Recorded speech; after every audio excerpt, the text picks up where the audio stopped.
Hello दोस्तों, नमस्कार। कैसे हैं आप सभी लोग। स्टडी 91 के इस चैनल पे मैं विकास मिश्रा आप सभी लोगों का स्वागत करता हूं। और आज हम लोग देखेंगे इंग्लिश से रिलेटेड वर्ब चैप्टर के बारे में। बहुत ही मोस्ट इम्पॉर्टेंट चैप्टर है। ये समझ लीजिए कि इस चैप्टर के बिना किसी भी सेंटेंस का फॉर्मेशन संभव नहीं है। तो जो सेंटेंस होता है उसमें सब्जेक्ट हो ना हो, ऑब्जेक्ट हो ना हो, इससे मैटर नहीं करता, लेकिन उसमें वर्ब जरूर होनी चाहिए। ठीक है, तो इतना इम्पोर्टेंट चैप्टर है, इसको हम लोग देखना स्टार्ट करते हैं और आपके एग्ज़ाम के पॉइंट ऑफ व्यू से भी बहुत ज़्यादा इम्पोर्टेंट है। ठीक है, तो चलिए स्टार्ट करते हैं।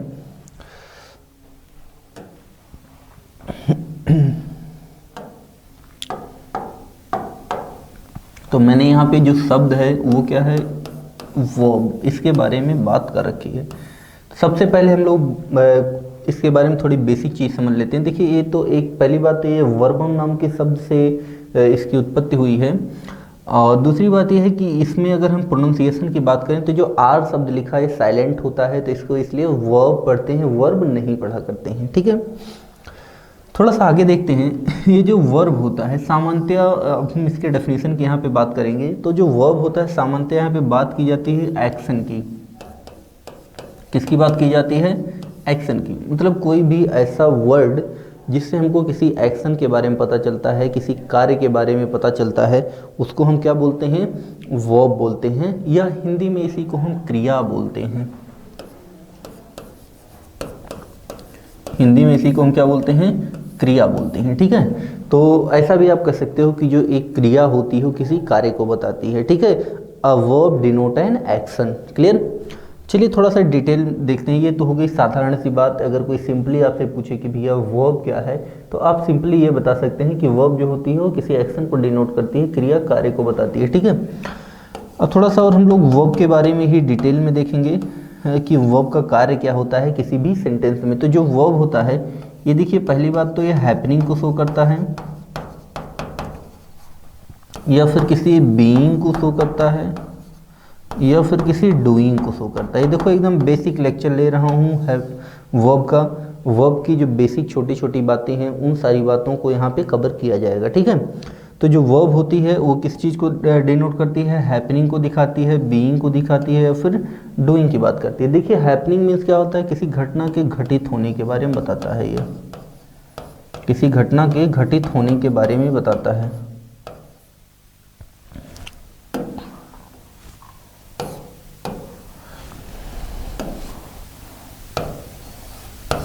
अगला देखिए, बीइंग। बीइंग मीन्स क्या होता है? केवल कुछ होने के बारे में बताएगा। और डूइंग, डूइंग मतलब कुछ करने के बारे में बताएगा। ठीक है, तो कोई भी ऐसा वर्ड जो किसी घटना के घटित होने, मतलब हैपनिंग, किसी कार्य के होने या किसी कार्य के करने के बारे में बताता है, उसी को हम क्या बोलते हैं? वर्ब बोलते हैं। उसी को हम क्या कहते हैं? क्रिया कहते हैं। क्लियर है इतना?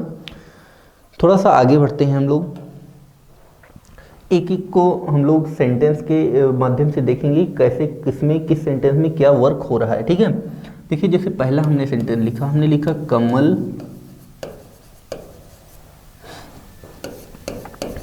Purchased a car. दूसरा हमने सेंटेंस लिखा रामू ब्रोक अ टेबल। तीसरा हमने सेंटेंस लिख दिया रहीम रोट अ लेटर। ठीक है, चौथा हमने सेंटेंस लिख दिया रोज स्मेल्स स्वीट। ठीक है, पांचवा हमने यहाँ पे सेंटेंस लिख दिया कि इट इज रेनिंग हैवली। ठीक है, ये कुछ सेंटेंसेज मैंने आपके सामने लिख दिए हैं। अब इसमें हम एक एक करके देखेंगे किसमें हैपनिंग है, किसमें बीइंग है, किसमें डूइंग है, ये सारी चीज़ें। एक 6 सेंटेंस यहाँ भी लिख दे रहा हूँ। हमने लिखा ही इज अ डॉक्टर। ठीक है, चलिए देखना स्टार्ट करते हैं। यहाँ पे हम लोग कुछ बातें करेंगे। जो भी हमने डेफिनेशन, देखिए, जो भी मैं डेफिनेशन बता रहा हूँ, जो भी उसके वर्क बता रहा हूँ, अगर वो सारी चीज़ें इस पे अप्लाई हो रही हैं, सेटिस्फाइड हो रहे हैं, तो इसका मतलब ये है कि जो हमने डेफिनेशन दी है वो सही है। और अगर सेटिस्फाइड नहीं हो रहे हैं तो इसका मतलब ये है कि उसमें कोई प्रॉब्लम है। ठीक है, तो अगर कोई भी सेंटेंस लिखा हो या कोई भी किसी भी चीज़ की डेफिनेशन हो, जो भी उसमें कहा गया है, अगर वो चीज़ें अप्लाई हो रही हैं, उस एप्लीकेशन पे सेटिस्फाइड हो रही हैं, मतलब वो चीज़ें सही होती हैं। और अगर उस पे अप्लीकेबल नहीं हो रही हैं, सेटिस्फाइड नहीं हो रही हैं डेफिनेशन, तो फिर वहाँ पे सही नहीं होता है। तो देखते हैं एक एक को सेटिस्फाई करते हैं। यहाँ पे देखिए लिखा कमल परचेज्ड अ कार। अब देखिए यहाँ पे क्या काम हो रहा है, परचेज करने का। क्या काम हो रहा है, परचेज करने का, खरीदना। तो इसमें जो सब्जेक्ट है हमारा, ये जो सब्जेक्ट यहाँ पे क्या है, कमल है।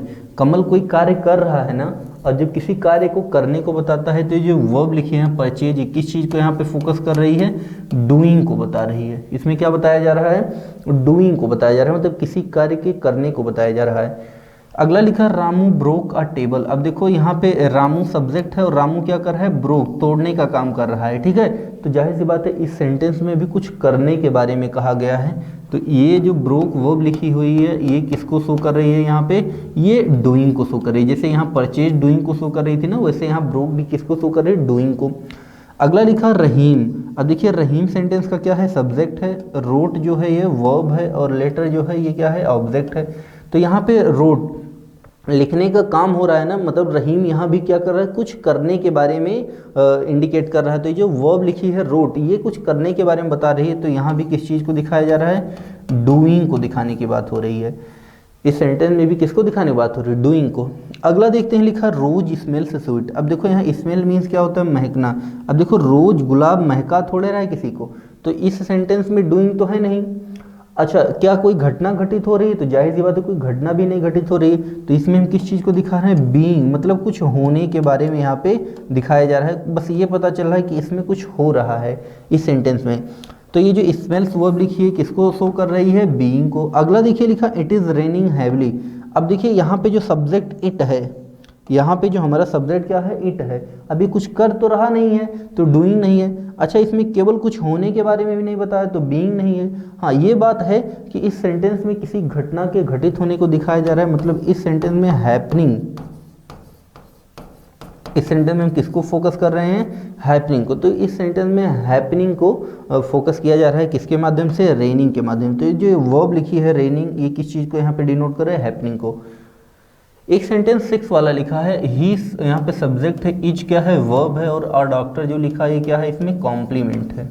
इसमें जो अ डॉक्टर लिखा है क्या है, कॉम्प्लीमेंट है। देखिए कोई भी सेंटेंस जो लिखा होता है, सेंटेंस के सेंस को पूरा करने के लिए हम जो भी कोई शब्द या शब्दों का समूह उसमें लगाते हैं, उसी को हम कॉम्प्लीमेंट बोलते हैं।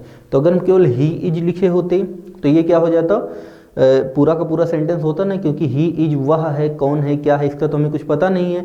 तो हमने इस सेंटेंस के सेंस को पूरा करने के लिए हमने लिख दिया ही इज अ डॉक्टर।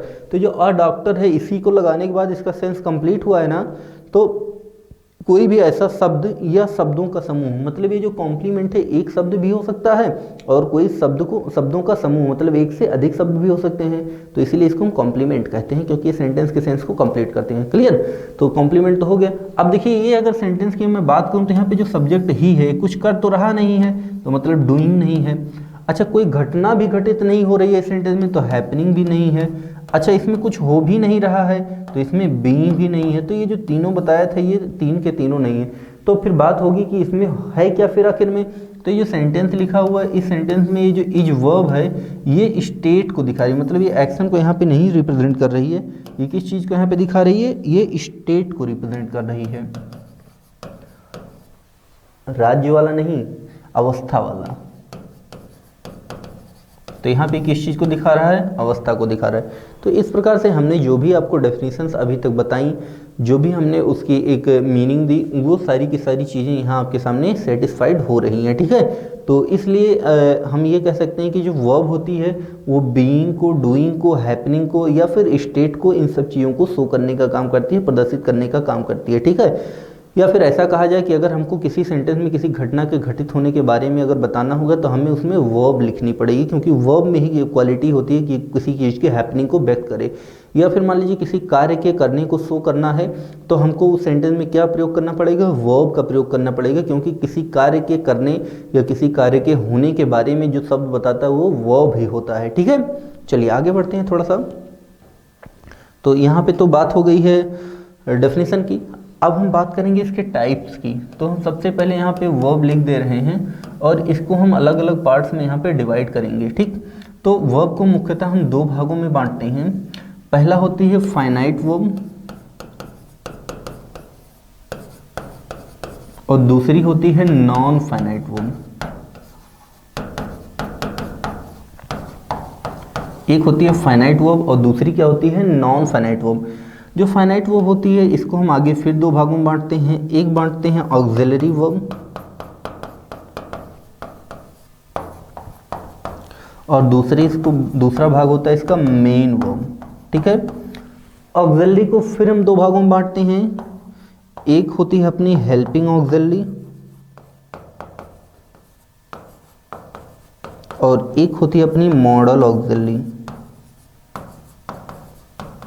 ठीक है, और मेन वर्ब को आगे फिर दो भागों में हम बांटते हैं और एक होती है ट्रांजिटिव वर्ब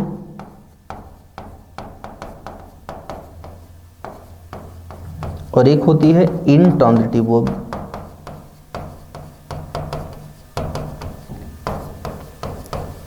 एक होती है क्या, इनट्रांजिटिव वर्ब। और जो नॉन फाइनाइट वर्ब होती हैं ये आगे इसको हम तीन भागों में बांटते हैं। इसका एक भाग होता है इन्फिनिटिव, एक भाग इसका होता है जिरंड और इसका एक भाग होता है पार्टिसिपल। पार्टिसिपल को आगे फिर हम तीन भागों में बांटते हैं। एक होता है अपना प्रेजेंट पार्टिसिपल, एक होता है पास्ट पार्टिसिपल और एक होता है परफेक्ट पार्टिसिपल। ठीक है, तो इस प्रकार से जो भी वर्ब होती हैं उनको हम इतनी कैटेगरीज में बांटते हैं। मैं बगल हो जाता हूं जिससे आप लोग अच्छे से पूरी तरह से सब कुछ देख सकें। ठीक है, तो ऑक्सिलरी वर्ब को दो भागों में और बांटते हैं। एक होती है अपनी हेल्पिंग ऑक्सिलरी और एक क्या होती है, मॉडल ऑक्सिलरी। ठीक है, चलिए आगे थोड़ा सा और भी हम लोग यहाँ पे देखना स्टार्ट करते हैं। देखिए ये जो नॉन फाइनाइट वर्ब होती हैं मैं सबसे पहले इन्हीं के बारे में यहाँ बात कर लेता हूँ। देखिए एक होती है इन्फिनिटिव, एक होती है अपनी जिरंड और एक होती है पार्टिसिपल। पार्टिसिपल को आगे हम फिर तीन भागों में बांटते हैं। एक होती है प्रेजेंट पार्टिसिपल, दूसरी होती है पास्ट पार्टिसिपल और तीसरी क्या होती है, अपनी परफेक्ट पार्टिसिपल। तो ये अलग अलग उसकी टाइप्स होती हैं। जो इन्फिनिटिव होता है ये काम करता है नाउन का और जो जिरंड होता है ये भी काम करता है नाउन का, लेकिन ये जो अपना पार्टिसिपल होता है ये काम करता है एडजेक्टिव का। ये किसका काम करता है, एडजेक्टिव का काम करता है। ठीक है, थोड़ा सा और देखिए ये जो अपना इन्फिनिटिव होता है ये हमेशा टू प्लस वर्ब की फर्स्ट फॉर्म के रूप में होता है। ये जो इन्फिनिटिव होता है क्या होता है, टू प्लस वर्ब की फर्स्ट फॉर्म के रूप में हमेशा होता है, चाहे जहां भी लिखा होगा। ऐसे जो जिरंड होता है ये जहां भी लिखा होगा ये हमेशा वर्ब की फर्स्ट फॉर्म प्लस आईएनजी के फॉर्म में होता है। किस रूप में होता है, वर्ब की फर्स्ट फॉर्म प्लस आईएनजी के रूप में। और ये जो पार्टिसिपल होता है ये अलग अलग होता है। तो प्रेजेंट पार्टिसिपल वर्ब की फर्स्ट फॉर्म प्लस आईएनजी के रूप में ये भी होता है। पास्ट पार्टिसिपल हमेशा वर्ब की थर्ड फॉर्म के रूप में होता है। और जो परफेक्ट पार्टिसिपल होता है ये हमेशा हैविंग और हैविंग के साथ में वर्ब की थर्ड फॉर्म के रूप में हमेशा होता है। ठीक है, हमेशा किस रूप में होगा, हैविंग के साथ में वर्ब की थर्ड फॉर्म के रूप में। तो ये पूरा का पूरा स्ट्रक्चर बना। अच्छा, जो मेन वर्ब होती हैं वो क्या होती हैं, वो या तो वर्ब की फर्स्ट फॉर्म के रूप में लिखी हुई होती हैं, किसमें, वर्ब की फर्स्ट फॉर्म के रूप में, या फिर वर्ब की सेकेंड फॉर्म के रूप में, या फिर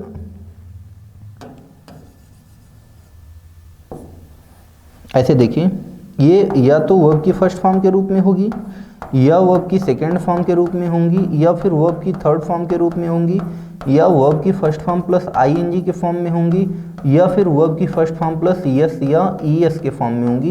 ये जितनी भी मेन वर्ब होती हैं हमेशा इसी फॉर्म में लिखी हुई होती हैं। ठीक है, तो अगर कोई बोले कि भैया यहाँ पे एक मेन वर्ब लिखी है तो आप समझ जाओ कहना ये चाहता है कि वहाँ या तो वर्ब की फर्स्ट फॉर्म या फिर सेकेंड फॉर्म या फिर थर्ड फॉर्म या फिर वर्ब की फर्स्ट फॉर्म प्लस आईएनजी और या फिर वर्ब की फर्स्ट फॉर्म प्लस यस या ईएस, इस स्ट्रक्चर में कोई चीज़ वहाँ पे लिखी हुई है। क्लियर? वो यही कहना चाहता है कि इस स्ट्रक्चर में वहाँ पे कोई चीज़ लिखी हुई है। चलिए अब एक एक को हम लोग आगे देखेंगे। सबसे पहले मैं यहाँ पे आप लोगों को फाइनाइट और नॉन फाइनाइट वर्ब के बारे में यहाँ पे डिस्कस करूँगा। ठीक है, तो बढ़ते हैं हम लोग नेक्स्ट स्लाइड पे। सबसे पहले हम लोग देखेंगे फाइनाइट और नॉन फाइनाइट वर्ब के बारे में।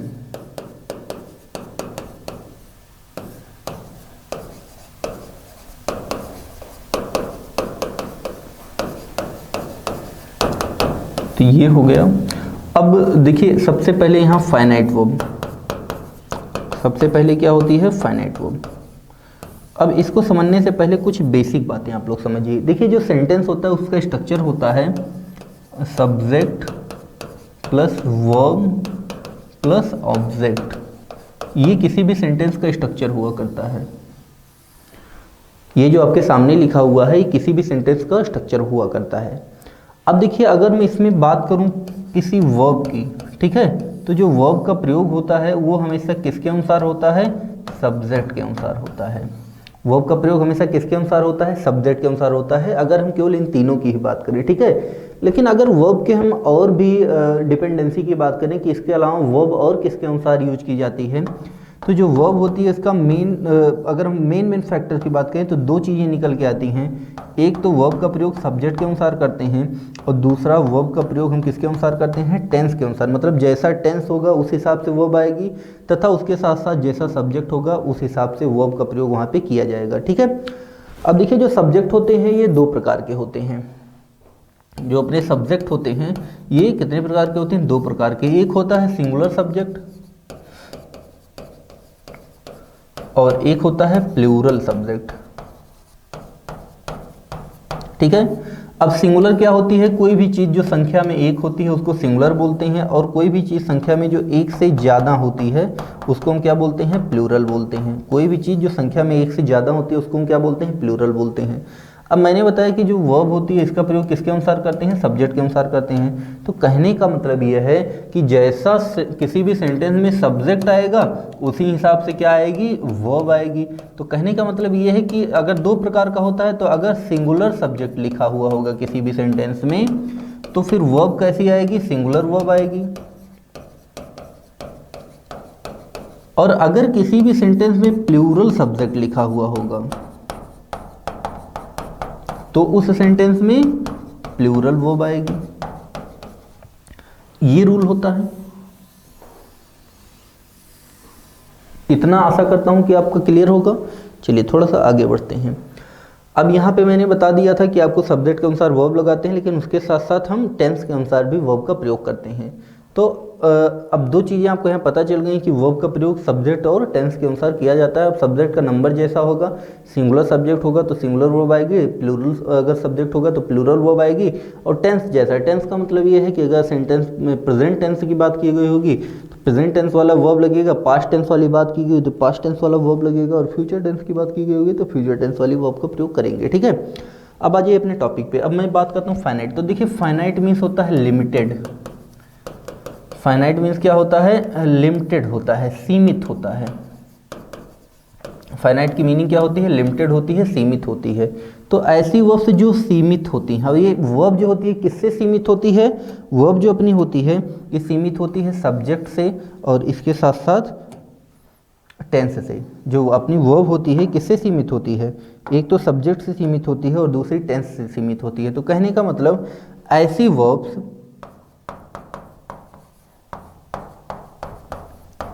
जिनका प्रयोग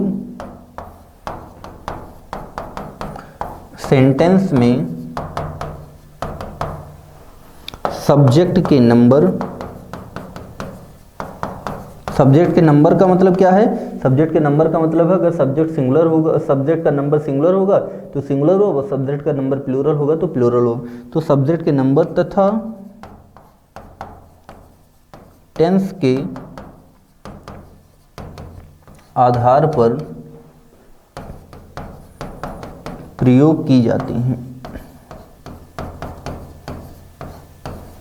ऐसी वर्ब्स जो सेंटेंस में सब्जेक्ट के नंबर या टेंस के अनुसार प्रयोग की जाती हैं उन्हें हम क्या बोलते हैं?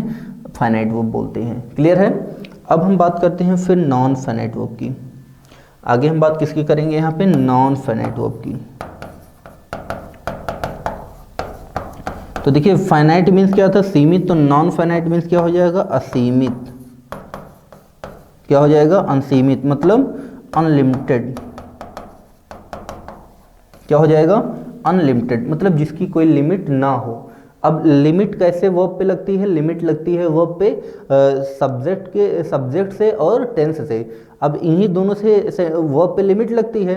अब अगर इन दोनों का कोई लिमिट नहीं होगा तो वर्ब क्या हो जाएगी, नॉन फाइनाइट। मतलब कहने का ये है कि यदि किसी सेंटेंस में सब्जेक्ट के नंबर और टेंस के बदलने पर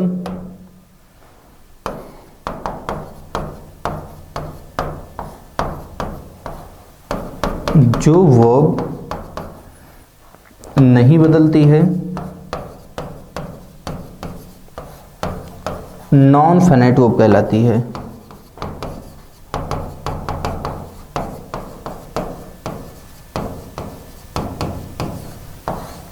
क्या कहलाती है वो, नॉन फाइनाइट वर्ब कहलाती है। क्लियर है इतना। तो डेफिनेशन आपने दोनों की देख ली है। अब चलिए थोड़े से एग्जांपल्स की हम बात करेंगे आगे। तो यहाँ पे कुछ एग्जांपल्स में लिख रहा हूँ। जैसे हमने लिखा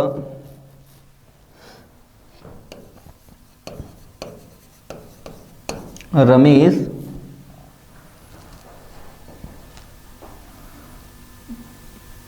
went to watch the movie. ठीक है, एक सेंटेंस ये हो गया। या रमेश को मैं यहाँ से हटा दे रहा हूँ, रमेश के स्थान पे मैं कोई प्रोनाउन प्रयोग कर दे रहा हूँ। जैसे हमने लिख दिया they went to watch a movie. ठीक है, ये पहला सेंटेंस हो गया। दूसरा सेंटेंस हमने लिखा, अब देखिए यहाँ पे हमारा जो सेंटेंस में टेंस है वर्ब की सेकंड फॉर्म आई हुई है, मतलब पास्ट है। तो अब हम टेंस को बदलेंगे। ठीक है, दूसरा सेंटेंस हमने लिखा they go to watch the movie.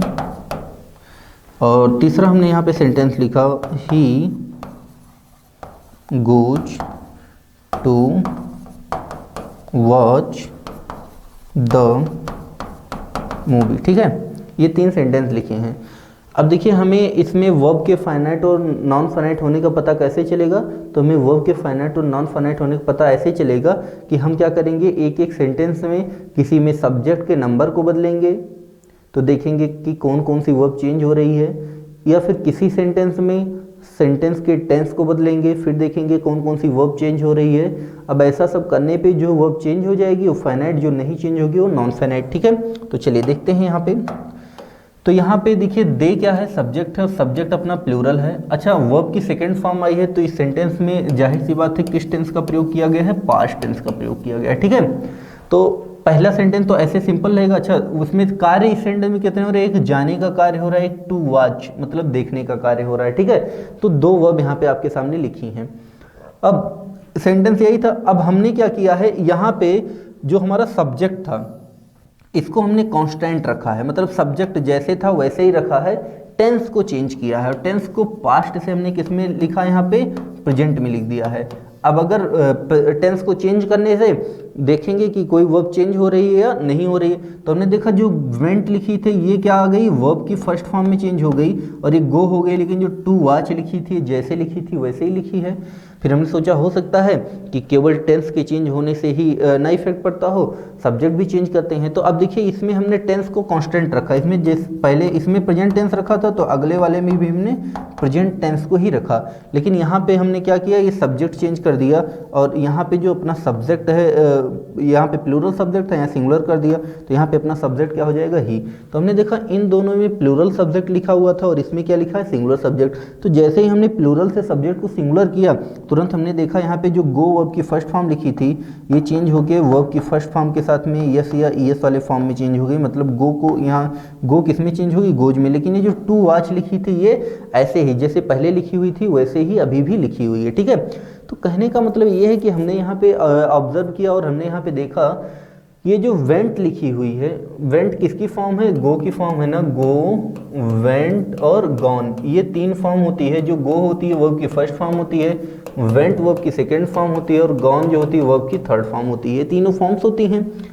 तो हमने देखा इसमें जो वर्ब लिखी है गो, ये जैसे जैसे टेंस या फिर जैसे जैसे सब्जेक्ट बदल रहा है वैसे वैसे ये बदल रही है, ठीक है। मतलब यहाँ पे वेंट लिखी हुई थी, उसके बाद में यहाँ बदल गई, यहाँ पे गो हो गई, और उसके बाद में यहाँ पे लास्ट में बदल के किस में चेंज हो गई, गोज में।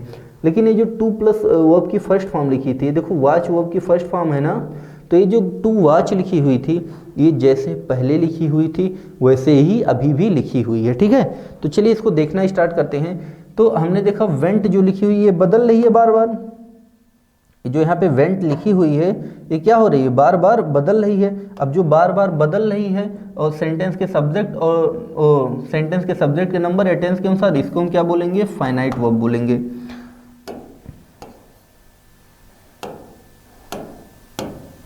इसको हम यहाँ पे क्या बोल देंगे, फाइनाइट वर्ब बोलेंगे। अच्छा ये बदल नहीं रही तो हम इसको क्या बोल देंगे, नॉन फाइनाइट वर्ब बोल देंगे। क्लियर। ऐसे यहाँ भी गो ये बदल रही है तो इसको हम क्या बोल देंगे, फाइनाइट वर्ब बोल देंगे। लेकिन ये टू वॉच ये नहीं बदल रही है तो इसको हम क्या बोल देंगे, नॉन फाइनाइट वर्ब बोल देंगे। ऐसे यहाँ गोज ये बदल रही है तो ये क्या हो जाएगी, फाइनाइट वर्ब हो जाएगी। और ये टू वॉच नहीं बदल रही तो ये क्या हो जाएगी, नॉन फाइनाइट वर्ब हो जाएगी, ठीक है। तो अभी आपको जब मैंने डेफिनेशंस बताई थी यहाँ पे और टाइप्स के बारे में मैंने यहाँ पे डिस्कस किया हुआ था, तो यहाँ पे मैंने नॉन फाइनाइट वर्ब के बारे में डिस्कस किया हुआ था। चलिए इसको मैं थोड़ा सा अलग से आगे लिख दे रहा हूँ जिससे आप लोगों को समझने में थोड़ी सी और आसानी हो जाए। देखिए यहाँ पे मैं डिटेल में लिख दे रहा हूँ जिससे आपको आने वाले समय में प्रॉब्लम ना हो। यहाँ पे मैं बात कर रहा हूँ नॉन फाइनाइट वर्ब के बारे में। देखिए जो नॉन फाइनाइट वर्ब होती है ये तीन प्रकार की होती हैं। कौन कौन सी, एक तो हो गई अपनी इन्फिनिटिव, एक हो गई जिरंड और एक हो गई पार्टिसिपल। क्लियर। ये जो इन्फिनिटिव होती है ये हमेशा टू प्लस वर्ब की फर्स्ट फॉर्म के रूप में लिखी होती है और ये काम हमेशा सेंटेंस में किसका करती है, नाउन का। ऐसे जो जिरंड होती है ये हमेशा वर्ब की फर्स्ट फॉर्म प्लस आईएनजी के फॉर्म में लिखी हुई होती है और ये भी काम किसका हमेशा करती है, नाउन का। लेकिन ये जो पार्टिसिपल होती है इसकी तीन और अलग अलग फॉर्म होती हैं, लेकिन ये काम किसका करती है, हमेशा एडजेक्टिव का काम किया करती है। और इसके तीन अलग अलग फॉर्म्स जो हैं वो क्या हैं, एक है प्रेजेंट पार्टिसिपल,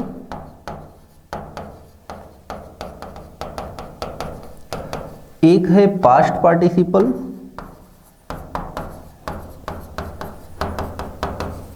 और एक है परफेक्ट पार्टिसिपल।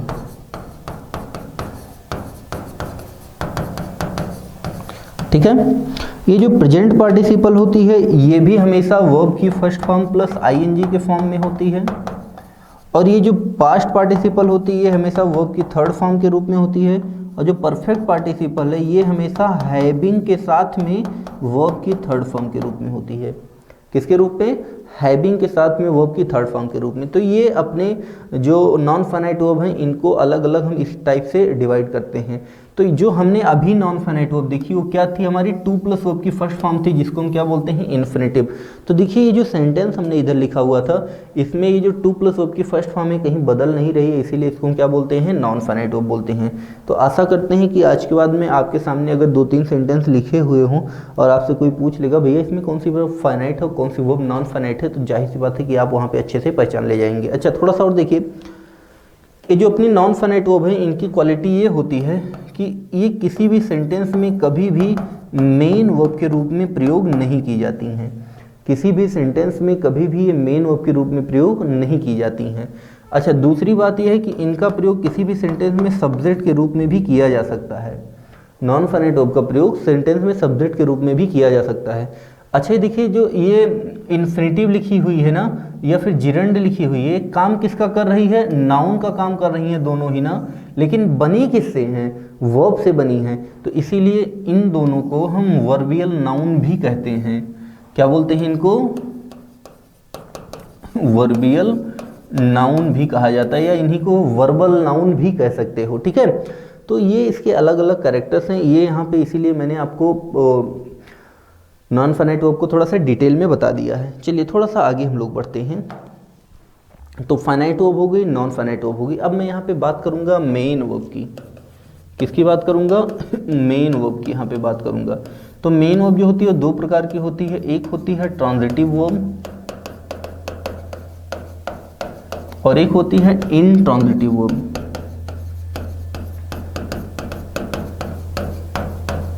ये दोनों दो प्रकार की अलग अलग वर्ब्स होती हैं। ट्रांजिटिव वर्ब को हिंदी में बोलते हैं सकर्मक क्रिया और इनट्रांजिटिव को बोलते हैं अकर्मक क्रिया। ठीक है। अब देखिए जो सकर्मक लिखी हुई है, कर्म मीन्स होता है ऑब्जेक्ट। इंग्लिश में जो ऑब्जेक्ट होता है उसी को हिंदी में कर्म बोलते हैं। अब यहाँ सकर्मक लिखी है तो सकर्मक मतलब कर्म सहित, मतलब जिनमें ऑब्जेक्ट हो। तो इसका मतलब है कि ऐसी वर्ब्स जिनका ऑब्जेक्ट होता है,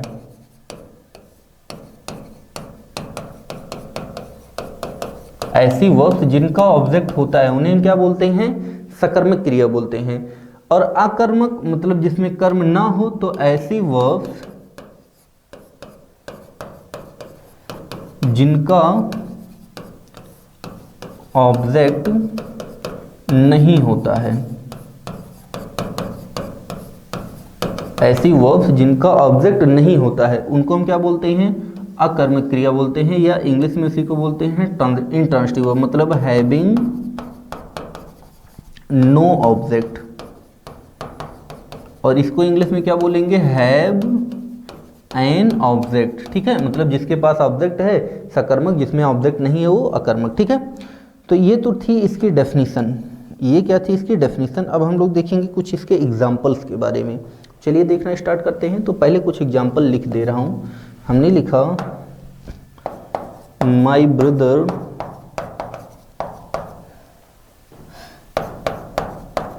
परचेज्ड अ कार। हमने लिखा राधिका वेंट टू स्कूल। अगला हमने लिखा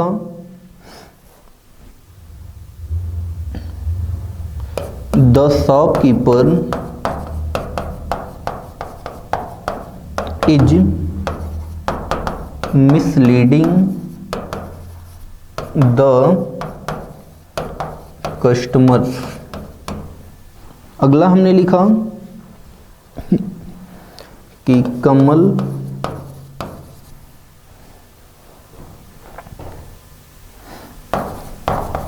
wrote a लेटर। अगला हमने लिखा सोहन सेंट मी अ कार्ड। ये हमने कुछ सेंटेंस आपके सामने लिख दिए। अब देखिए मैंने आपको बताया कि ऐसी वर्ब्स जिनमें ऑब्जेक्ट होता है वो सकर्मक, जिनमें ऑब्जेक्ट नहीं होता वो अकर्मक। ठीक है, तो यहाँ पे अब देखना स्टार्ट करेंगे। सबसे पहले हम क्या देखना है? ऑब्जेक्ट के बारे में, क्योंकि ऑब्जेक्ट को खोजेंगे तभी डिसाइड करेंगे ना। तो भैया ऑब्जेक्ट को खोजने के दो तरीके होते हैं, और वो दोनों तरीके ये होते हैं कि अगर कोई भी सेंटेंस लिखा हुआ है और उस सेंटेंस की मेन वर्ब से हम एक क्वेश्चन करते हैं whom या what से। क्या क्वेश्चन करते हैं? whom से क्वेश्चन करते हैं या फिर what से क्वेश्चन करते हैं।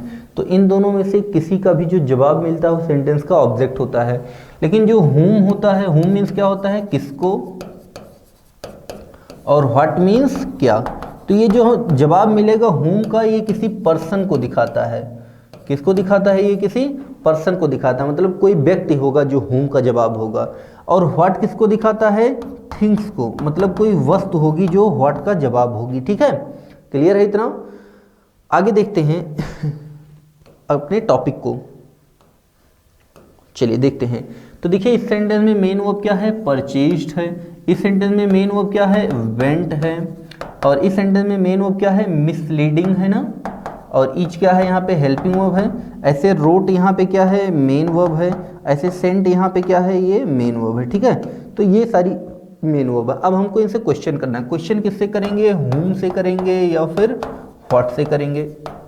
चलिए क्वेश्चन करना शुरू करते हैं। तो देखिए पहला जो सेंटेंस लिखा है इसमें काम क्या हो रहा है? परचेज करने का।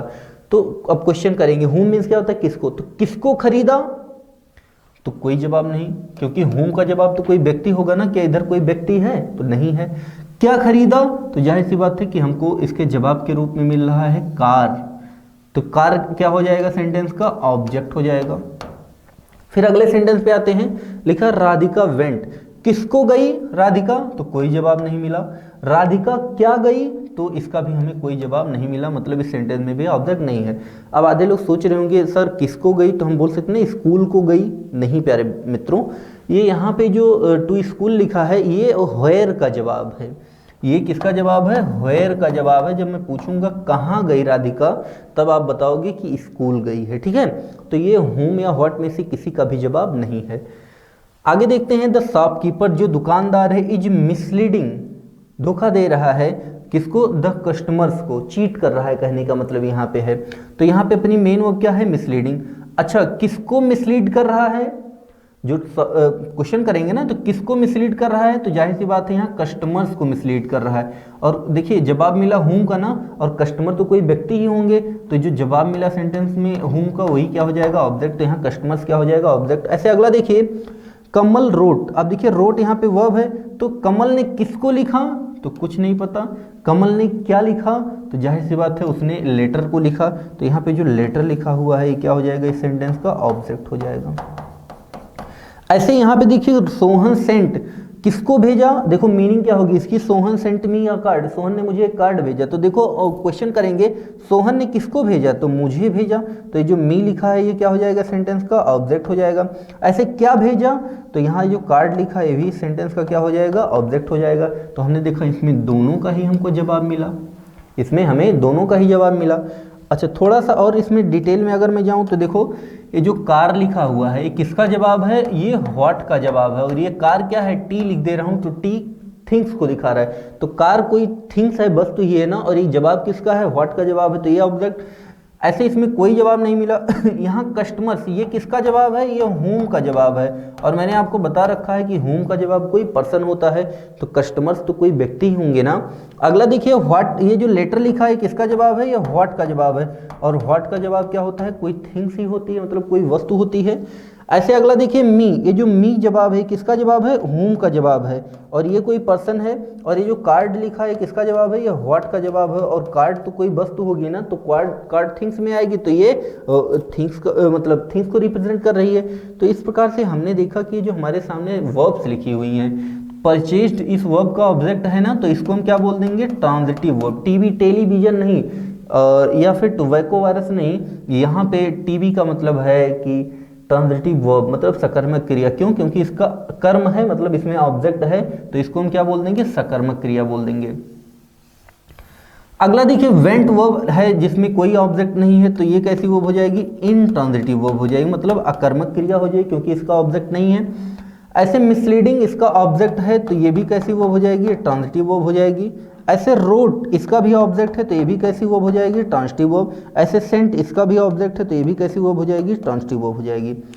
अब थोड़ा सा ध्यान से सुनिए, जरूरी नहीं कि जो हम लोग यहाँ पे क्वेश्चंस कर रहे थे होम या व्हाट से, ये जो क्वेश्चन हमने यहाँ पे होम या व्हाट से कर रखा है, जरूरी नहीं कि हमें इन दोनों का जवाब मिले ही मिले।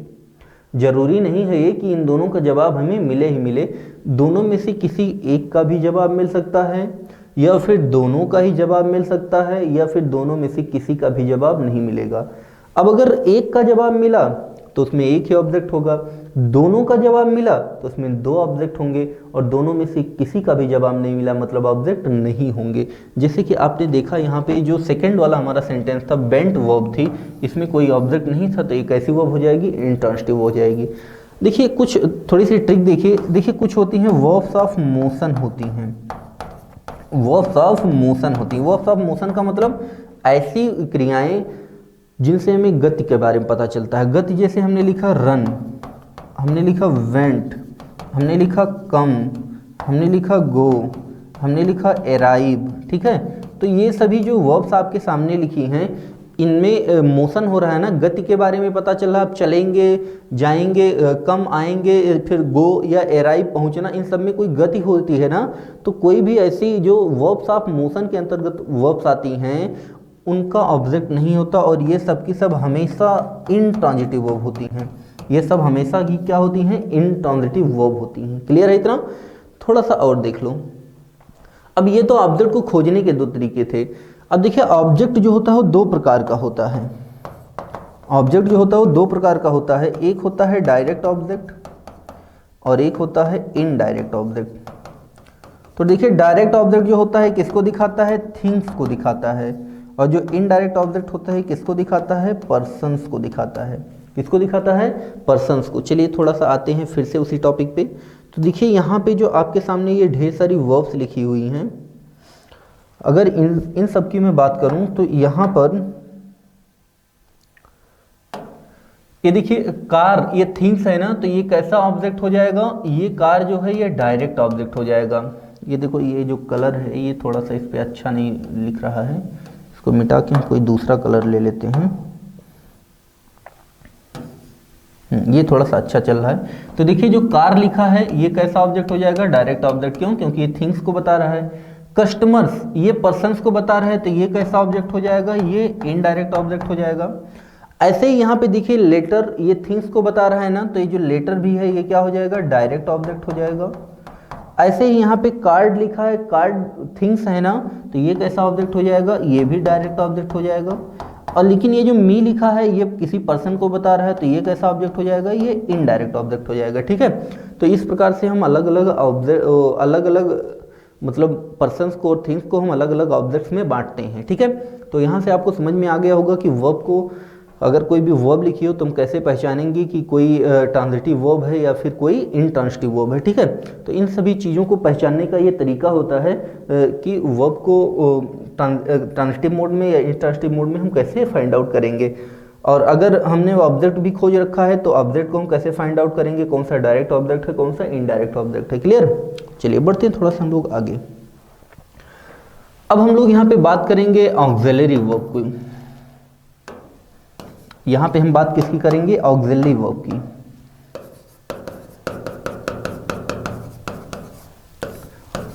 तो देखिए ऑक्सिलरी वर्ब जो होती हैं इनको हम टू टाइप्स में बांटते हैं। एक होती है अपनी मॉडल ऑक्सिलरी और एक होती है अपनी हेल्पिंग ऑक्सिलरी। एक क्या होती है यहाँ पे अपनी हेल्पिंग ऑक्सिलरी। ठीक है, जो मॉडल ऑक्सिलरी होती है संख्या में टोटल 13 होती हैं। मॉडल ऑक्सिलरी संख्या में कितनी होती हैं, 13। कौन कौन सी होती हैं, देखिए can, could, will, would, shall, should, may, might, must, need, dare, used to और ऑट टू। ठीक है, ये जो टोटल 13 वर्ब आपके सामने लिखी हैं, 2, 2, 4, 1, 5, 2, 7, 2, 9, 2, 11 और 2, 13। ठीक है, क्लियर है? तो ये जो 13 वर्ब आपके सामने लिखी हैं इन्हीं को हम क्या बोलते हैं, मॉडल वर्ब बोला करते हैं। अब इनमें से ये जो 3 इधर लास्ट में लिखी हैं, सॉरी, इनमें से जो ये 3 ये लास्ट में लिखी हैं, नीड, डेयर और यूज्ड टू, इनको हम मार्जिनल ऑक्सिलरी भी बोलते हैं। इनको हम क्या बोलते हैं, मार्जिनल मॉडल ऑक्सिलरी या मार्जिनल ऑक्सिलरी भी बोलते हैं। क्यों? क्योंकि ये जितनी भी वर्ब आपके सामने लिखी हैं इन सबका प्रयोग केवल और केवल मॉडल वर्ब के रूप में ही किया जा सकता है।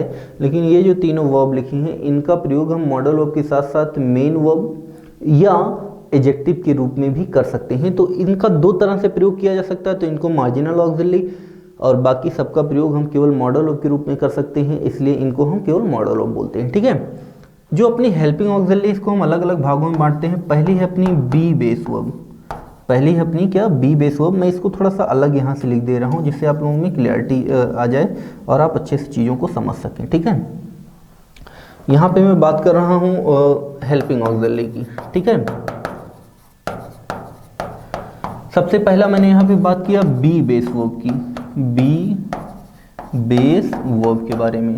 तो बी बेस की जो वर्ब होती हैं is, am, are, was, were और बीन। ठीक है, ये जितनी वर्ब लिखी है इनको हम क्या बोलते हैं, बी बेस वर्ब बोलते हैं। दूसरा अपनी होती है हैव बेस की वर्ब, और हैव बेस की वर्ब में कौन कौन सी आती है, हैज या फिर हैड या फिर हैज, हैव, हैड, ठीक है। इसके अलावा तीसरी आती है डू की फॉर्म्स आती हैं, d o do, do means क्या होता है, करना, और इसकी कौन कौन सी फॉर्म्स होती हैं, डू, डज और डिड, ठीक है, ये 3 फॉर्म्स होती हैं। इनमें से अगर मैं सबकी अलग अलग बात करूं तो जो ऊपर इज, एम, आर लिखी हुई है, इन तीनों का प्रयोग प्रेजेंट टेंस में किया जाता है, और वाज वर का प्रयोग हमेशा पास्ट टेंस में किया जाता है, और बीन का प्रयोग हम प्रेजेंट टेंस में भी करते हैं और पास्ट टेंस में भी करते हैं, ठीक है। तो जो टोटल आपके सामने 7 वर्ब्स लिखी हैं, is, am, are, was were और बीन, और इसी में हम बी को भी शामिल करते हैं, तो 6 उधर 1 इधर, ये टोटल मिला के कितनी हुई, 7 वर्ब। तो अगर मैं आज के बाद कभी भी बोल दूं आपसे कि बेटा इस सेंटेंस में एक बी बेस वर्ब लिखी है, तो इसका मतलब कि मैं ये कहना चाहता हूं कि ये जो इधर टोटल 7 वर्ब के बारे में मैंने बात किया, इनमें से कोई एक वर्ब उधर लिखी हुई है। आया समझ में इतना? चलिए आगे देखते हैं। इसमें से देखिए जो इज और वाज लिखी है ये सिंगुलर होती है, और ये जो आर और वर लिखी हुई है ये क्या होती है, प्लूरल होती है, ठीक है। और आई के साथ हम एम का प्रयोग करते हैं। बीन जो होती है ये वर्ब की सेकेंड फॉर्म होती है, इसका प्रयोग हम सिंगुलर प्लूरल दोनों के साथ में सेम तरीके से करते हैं, ठीक है। अगला देखिए हैज और हैव के बारे में। तो ये जो हैज और हैव लिखा है इसका प्रयोग हम करते हैं हमेशा प्रेजेंट टेंस में, और हैड का प्रयोग हमेशा कहाँ करते हैं, पास्ट टेंस में।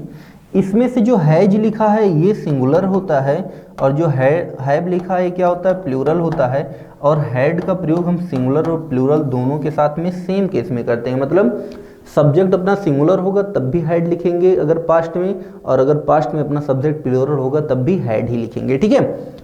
आगे डू डज का प्रयोग हम करते हैं हमेशा प्रेजेंट टेंस में, और डिड का प्रयोग हमेशा हम करते हैं पास्ट टेंस में। इसमें से जो डू होता है ये प्लूरल होता है, और ये जो डज लिखा है क्या होता है, सिंगुलर होता है, और डिड का प्रयोग सिंगुलर और प्लूरल दोनों के साथ में सेम तरीके से करते हैं। मतलब अपना सब्जेक्ट सिंगुलर होगा तब भी हम डिड लिखेंगे पास्ट में, और सब्जेक्ट अपना प्लूरल होगा तब भी हम यहाँ पे डिड ही लिखेंगे पास्ट में। क्लियर है इतना? आशा करता हूँ कि इसमें आप लोगों को कोई भी प्रॉब्लम नहीं आएगी। तो इस प्रकार से हम जो यहाँ पे हेल्पिंग ऑक्सिलरी होती है इनको हम अलग अलग पार्ट्स में डिवाइड किया करते हैं। क्लियर है? जो अपनी हेल्पिंग ऑक्सिलरी होती है इनको हम इस प्रकार से क्या करते हैं, अलग अलग पार्ट्स में डिवाइड किया करते हैं।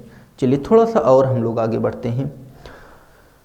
यहाँ पे मैं अब एक पर्टिकुलरली बात करने वाला हूँ मॉडल ऑक्सिलरी के रूप में। तो देखिए यहाँ पे बस एक इसका ब्रीफ इंट्रोडक्शन दूंगा, मॉडल ऑक्सिलरी आपको आगे मैं डिटेल में पढ़ाऊंगा। तो देखिए अगर कोई भी सेंटेंस लिखा है उसमें मॉडल ऑक्सिलरी का प्रयोग किया गया है, तो जो मॉडल ऑक्सिलरी होती है इनका प्रयोग हमेशा किसके रूप में करते हैं, हेल्पिंग वर्ब के रूप में, ठीक है। अब बात आती है कि अगर ये हेल्पिंग वर्ब है तो हेल्पिंग वर्ब कभी अकेले नहीं आती, हमेशा इसके साथ मेन वर्ब आती है। या कोई भी दुनिया के सेंटेंस में कोई भी हेल्पिंग वर्ब लिखी हो तो कभी भी हेल्पिंग वर्ब अकेले नहीं आती, हमेशा उसके साथ में मेन वर्ब आया करती हैं। तो देखिए अगर कोई भी सेंटेंस लिखा उसमें मॉडल ऑक्सिलरी है, और मॉडल ऑक्सिलरी के साथ में आने वाली अगर मैं मेन वर्ब की बात करूँ, किसकी बात करूँ, मेन वर्ब की बात करूँ, तो मॉडल वर्ब के साथ में जो भी मेन वर्ब आती है वो 2 ही मेन वर्ब आ सकती हैं, या तो वर्ब की फर्स्ट फॉर्म आएगी और या फिर बी के साथ में वर्ब की थर्ड फॉर्म आएगी, या तो वर्ब की फर्स्ट फॉर्म आएगी या फिर बी के साथ में वर्ब की थर्ड फॉर्म आएगी, ठीक है। यही 2 मेन वर्ब पॉसिबल हैं किसी भी मॉडल ऑक्सिलरी के साथ। कोई भी मॉडल ऑक्सिलरी लिखी होगी यही 2 मेन वर्ब उसके साथ में प्रयोग की जा सकती हैं। अगर वर्ब की फर्स्ट फॉर्म आई तो इसका मतलब ये जो है अपना सेंटेंस एक्टिव वॉइस में होता है, और अगर बी के साथ वर्ब की थर्ड फॉर्म आई तो अपना जो सेंटेंस होगा वो किस में होगा, पैसिव वॉइस में होता है, ठीक है। तो अगर कोई भी सेंटेंस आपके सामने लिखा हुआ हो, जैसे हमने इधर एक सेंटेंस लिख दिया, मान लीजिए ऐसे लिखा हमने, द या दे विल पनिश मी, और दूसरा हमने लिख दिया they will be punished in the jail. ये हमने 2 सेंटेंस आपके सामने लिख दिया। आपके एग्जाम में आता रहता है, और आपसे अगर ऐसा पूछ ले कि ये जो दोनों सेंटेंस आपके सामने लिखे हैं इनमें से कौन सा सेंटेंस पैसिव वॉइस में लिखा हुआ है, तो पहचानने का तरीका ये है कि देखिए ये जो आपके सामने दोनों सेंटेंस लिखे हुए हैं, इनमें आपने देखा बिल लिखी है, बिल क्या है यहाँ पे मॉडल वर्ब है, ऐसे यहाँ भी बिल क्या है, ये भी मॉडल वर्ब है। यहाँ मॉडल वर्ब के साथ में वर्ब की फर्स्ट फॉर्म आई थी, यहाँ बी के साथ में वर्ब की थर्ड फॉर्म आई थी। तो आपको यहाँ पे जेन लिख दिया हूँ, ये जेन नहीं, यहाँ जेल होना चाहिए, ठीक है, यहाँ पे क्या होना चाहिए, जेल होना चाहिए, ठीक है। तो यहाँ पे देखिए बी के साथ वर्ब की थर्ड फॉर्म आई है।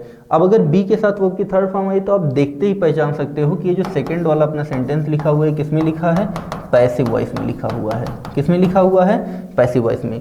अब बात आती है कि ये एक्टिव वॉइस क्या होता है और पैसिव वॉइस क्या होता है, ठीक है। तो भैया एक्टिव मीन्स होता है सक्रिय और पैसिव मीन्स क्या होता है, निष्क्रिय। तो अगर किसी सेंटेंस में सब्जेक्ट सक्रिय है तो एक्टिव वॉइस में और सब्जेक्ट निष्क्रिय है तो पैसिव वॉइस में। कहने का मतलब यह है कि अगर सेंटेंस में दिए गए कार्य को, जैसे इस सेंटेंस में क्या कार्य हो रहा है, पनिश, इसमें भी क्या कार्य हो रहा है, पनिश। तो अगर किसी सेंटेंस में दिए गए कार्य को सब्जेक्ट करता है, सब्जेक्ट क्या करे, दिए गए कार्य को अगर सब्जेक्ट करता है तो जो सेंटेंस होता है वो किस में होता है, एक्टिव वॉइस में होता है। वो सेंटेंस किस में होगा, एक्टिव वॉइस में। और अगर सेंटेंस में दिए गए कार्य को सब्जेक्ट नहीं करता है, दिए गए कार्य को सब्जेक्ट नहीं करता है तो वो जो सेंटेंस होगा वो किस में होगा, पैसिव वॉइस में होगा, ठीक है। तो देखिए इसमें कार्य कर रहा है पनिश करने का, तो इसमें पनिश करने का काम कौन कर रहा है, दे। तो देखो दे जो है ये क्या है, सेंटेंस का सब्जेक्ट है, तो इसमें पनिश करने का काम सब्जेक्ट कर रहा है, तो ये सेंटेंस किस में है, एक्टिव वॉइस में है। और ये देखिए ये जो दूसरा वाला सेंटेंस है ये किस में है, पैसिव वॉइस में। इसका मतलब ये है कि यहाँ पे पनिश करने का काम दे नहीं करेंगे, दे को पनिश किया जा रहा है। मतलब इस सेंटेंस में जो ये कार्य हो रहा है इसका, इस सेंटेंस का सब्जेक्ट इस कार्य को नहीं कर रहा है, तो इसलिए ये जो सेंटेंस अपना होगा ये किस में होगा, पैसिव वॉइस में होगा।